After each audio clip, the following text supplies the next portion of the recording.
Sir कौन कहे आज सीनियर जर्नलिस्ट एसोसिएशन तरफ जो आज जो बैठक कराई जगन्नाथ मंदिर कौन यार उद्देश्य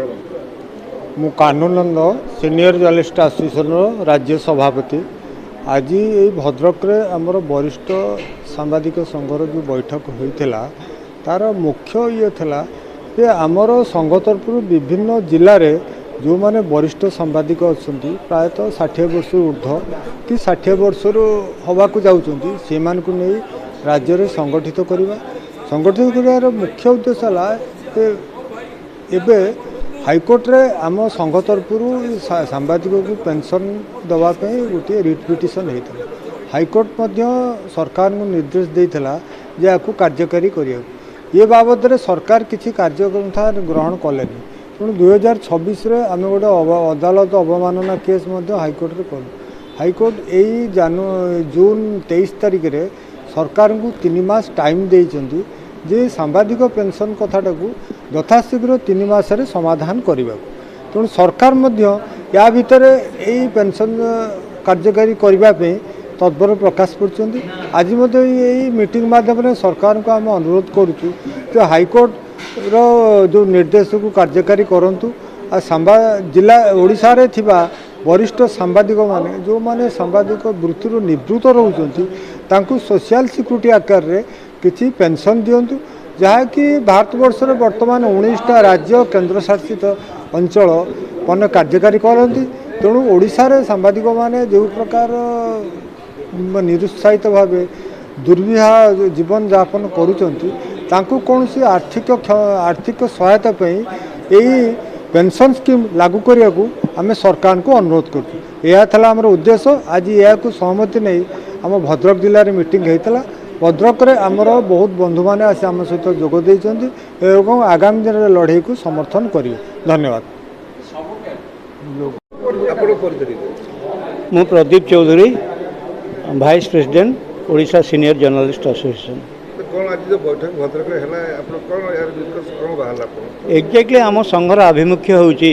ओडिशा रे जो वरिष्ठ सांबादिक माने अवसर ग्रहण करछन्ते सांबादिकता वृत्ति से माने सामाजिक स्तर रे एवं अर्थनैतिक स्तर रे गोटे भयंकर अवस्था दे गति करछन्ते एवं तांकर पारिवारिक स्थिति खराब हो जाउची जेतेबेले समग्र भारत वर्ष रे 22टा राज्य सीनियर जर्नलिस्ट बा अवसरप्राप्त सांबादिक मानक पेंशन योजना अंतर्भुक्त करछन्ते एवं पेंशन प्रदान करछन्ते सेतेबेले ओडिशा रे ए पेंशन योजना लागू करिवा पई आमे ओडिशार वरिष्ठ सांबादिक संघ अंटा भिड़ीचु एवं आमर रिट पिटिशन को विचार करी हाईकोर्ट डायरेक्शन देइथिले एवं परवर्ती पर्यायर गवर्नमेंट ताको कार्यकारी न करिवार आम कंटेम्प्ट फाइल करलु एवं आम कंटेम्प्ट को विचार करी माननीय ओडिशा हाईकोर्ट राज्य सरकार को 3 मास मध्यरे वरिष्ठ सांबादिक मानक पेंशन दवाई निर्देश देइचंती एवं आमे समग्र ओडिशार विभिन्न जिला मानक ऑर्गेनाइज करी आम संघर दाबी की उपस्थापन करने सहित सरकार आम दाबी को मानि नवा पई सरकार को अनुरोध करूँ।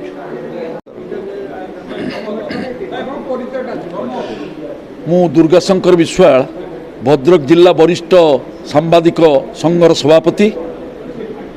आज जो सीनियर जर्नलिस्ट एसोसिएशन तरफ जो आज बैठक यार मूल उद्देश्य सीनियर जर्नलिस्ट एसोसिएशन आज बैठक जगन्नाथ मंदिर सभागृह अनुष्ठित हो गला। तार मूल उद्देश्य होची जे दीर्घदिन धरिकी जो सांबादिक माने 60 वर्ष ऊर्ध्व दीर्घदिन धरिकी सांबादिकता करी अवसर समान ग्रहण करिसंती सेमानकर आर्थिक अवस्था बड़ शोचनीय हो पड़ी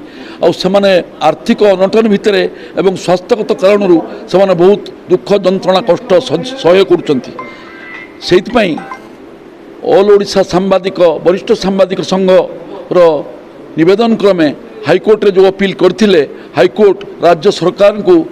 निर्देश देइचंती जे यथाशीघ्र हो सांबादिक मानकर पेंशन दवा पाई व्यवस्था करिवा पाई एवं सरकार एवं आईन मुख्य न्यायालय तांको जो समय देइथिले तार अवधि पूरी जाइथिला पुणी एमाने हाईकोर्ट रिट पिटिशन करने फल से 3 मास समय सरकार को दिखाई आम आशा करुचु जे निश्चित भाव में सरकार गुरुत्वर सहित या विचार को नेबे एवं सांबादिक मान दुख दुर्दशा दूर करेंगे। प्रमोद राय सांबादिक भद्रक।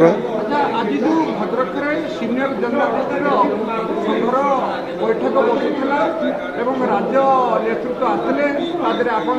ଦାୟିତ୍ୱ ନେଇଛନ୍ତି ସଂଘ ଆଜି ଭଦ୍ରକ କମିଟି ଘୋଷିତ ହୋଇଛି ତାପରେ କ'ଣ ଦେଖନ୍ତୁ ସମଗ୍ର ଓଡ଼ିଶାରେ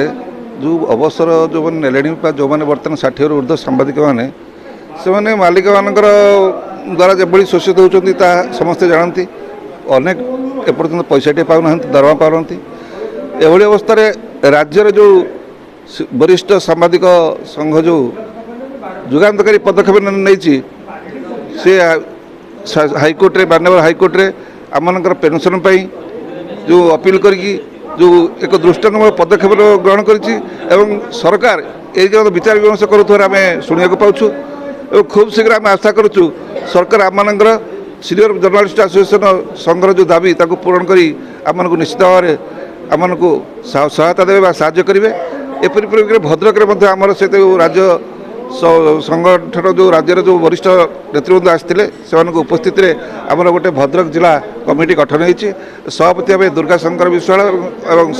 ସାଧାରଣ ସମ୍ପାଦକ ଭାବେ ମୁଁ ନିଜେ ଏତେ ଦାୟିତ୍ୱ ଗ୍ରହଣ କରିଛି ଏବଂ ମୁଁ ବିଶେଷ କରି ସମସ୍ତଙ୍କୁ ଧନ୍ୟବାଦ ଦେବି ଯେଉଁ ଭଦ୍ରକରେ ଆମର ଯେଉଁମାନେ 7ଟି ବ୍ଲକରେ ଯେଉଁମାନେ ସାମ୍ବାଦିକମାନେ ଅଛନ୍ତି ବରିଷ୍ଠ ସାମ୍ବାଦିକମାନେ ସେମାନେ ଆଜିର ଯେଉଁ ବନ୍ୟା ଚାଲିଛି ବର୍ଷା ତୁଫାନରେ ଆସିକି ପହଞ୍ଚନ୍ତି ସେଥିପାଇଁ ସମସ୍ତଙ୍କୁ କୃତଜ୍ଞତା ଜ୍ଞାପନ ସହ